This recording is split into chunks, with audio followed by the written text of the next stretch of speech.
Welcome back to the channel. आज हम पढ़ेंगे सेक्शन 9 ऑफ भारतीय साक्ष्य अधिनियम। ये सेक्शन 9 पहले सेक्शन 11 था इंडियन एविडेंस एक्ट के अंदर, और ये सेक्शन एक बहुत इंपॉर्टेंट सेक्शन है बिकॉज इस सेक्शन में बात करी गई है द प्ली ऑफ एलिबाई की, और ये एग्जामिनेशन में पूछा जाता है प्ली ऑफ एलिबाई कौन से सेक्शन में कवर्ड है। तो वो कवर्ड है आपका सेक्शन 9 ऑफ भारतीय साक्ष्य अधिनियम के अंदर। तो सेक्शन 9 एक बहुत ही इंटरेस्टिंग सेक्शन है जो ये बताता है कि कैसे कुछ फैक्ट्स जो अदरवाइज रिलेवेंट नहीं होते परंतु कुछ स्पेशल सर्कमस्टांसेस में वो रिलेवेंट बन जाते हैं। चलिए शुरू करते हैं। Section 9 reads as facts not otherwise relevant are relevant in to situation. Section 9 का कोर आइडिया ये है कि फैक्ट्स जो वैसे तो रिलेवेंट नहीं है पर कभी कभी वो रिलेवेंट हो जाते हैं, और वो उन्होंने दो सिचुएशन बताई है कब रिलेवेंट बन जाते हैं। First, if they are inconsistent with any fact in issue और रिलेवेंट फैक्ट, मतलब जब वो किसी फैक्ट इन इशू या रिलेवेंट फैक्ट के साथ इनकंसिस्टेंट होते हैं।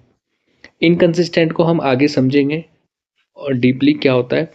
Second situation is if the fact by themselves or in connection with other facts make the existence or nonexistence of any fact in issue और relevant fact highly probable or improbable. तो जब वो खुद या दूसरे facts के साथ मिलकर किसी फैक्ट इन इशू का होना या ना होना हाईली प्रोबेबल या इम्प्रोबेबल बना देते हैं। अब इसको बेटर समझने के लिए एक्ट के इलस्ट्रेशंस देखते हैं। Illustration a, the question is whether A committed a crime at Calcutta on a certain day. The fact that on that day a was at Lahore is relevant. The fact that near the time when the crime was committed, he was at a distance from the place where it was committed, which would render it highly improbable, though not impossible, that he committed a crime is relevant. तो पहला example illustration ये है जहाँ पे सवाल उठता है क्या ए ने कलकत्ता में क्राइम कमिट किया। अगर ये प्रूव हो जाए कि उस दिन ए लाहौर में था तो ये फैक्ट रिलेवेंट बन जाता है, क्योंकि दोनों फैक्ट्स एक साथ एग्जिस्ट नहीं कर सकते। आगे अगर ये पता चले कि ए क्राइम होने के टाइम पर क्राइम सीन से कुछ यार्ड्स की दूरी पर था, मतलब जहाँ पे क्राइम हुआ वहाँ से कुछ थोड़ी सी दूरी पर था, तो ये फैक्ट भी रिलेवेंट है, क्योंकि ये दिखाता है कि क्राइम करना मुश्किल तो है लेकिन इम्पॉसिबल नहीं है। Illustration B is the question is whether A committed a crime. The circumstances are such that the crime must have been committed either by A, B, C और D. Every fact which shows that the crime could have been committed by no one else and that it was not committed either by B, C or D is relevant. तो दूसरे illustration में सवाल उठता है कि क्या ए ने crime commit किया।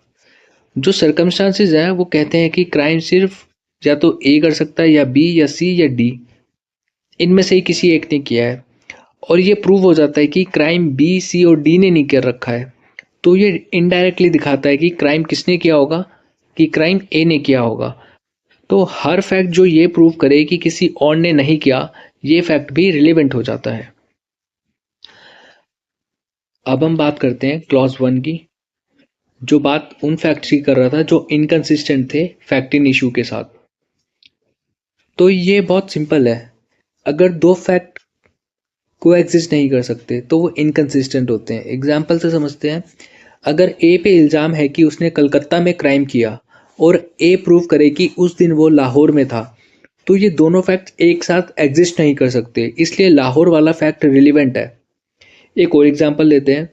मान लो ए जो है वो अनपढ़ है, इलिटरेट है, और उस पर इल्ज़ाम है कि उसने बी के खिलाफ एक डिफामेटरी आर्टिकल लिखा है, तो ए ये एविडेंस दे सकता है कि वो इलिटरेट है।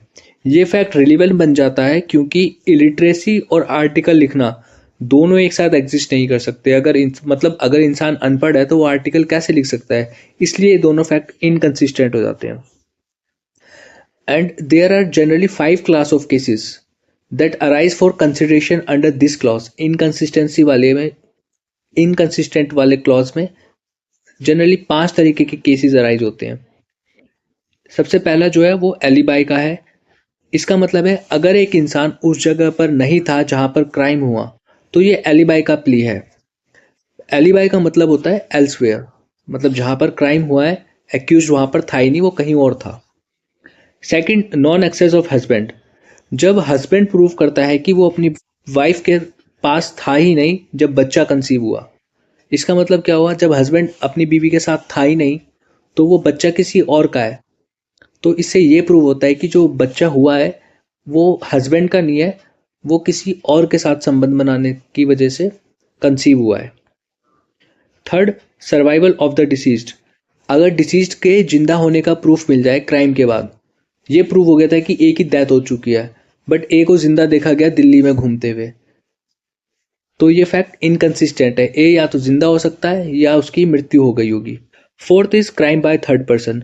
जब प्रूफ हो कि किसी और ने क्राइम कमिट किया, जैसे ABCD वाला एग्जाम्पल जो हमने देखा था, वहां पे ये था कि क्राइम ABCD में से कोई कर सकता था और ये प्रूव हो गया था कि BCD ने क्राइम नहीं करा, तो इनडायरेक्टली वहां पे क्या प्रूफ हो रहा था कि क्राइम ए ने करा है।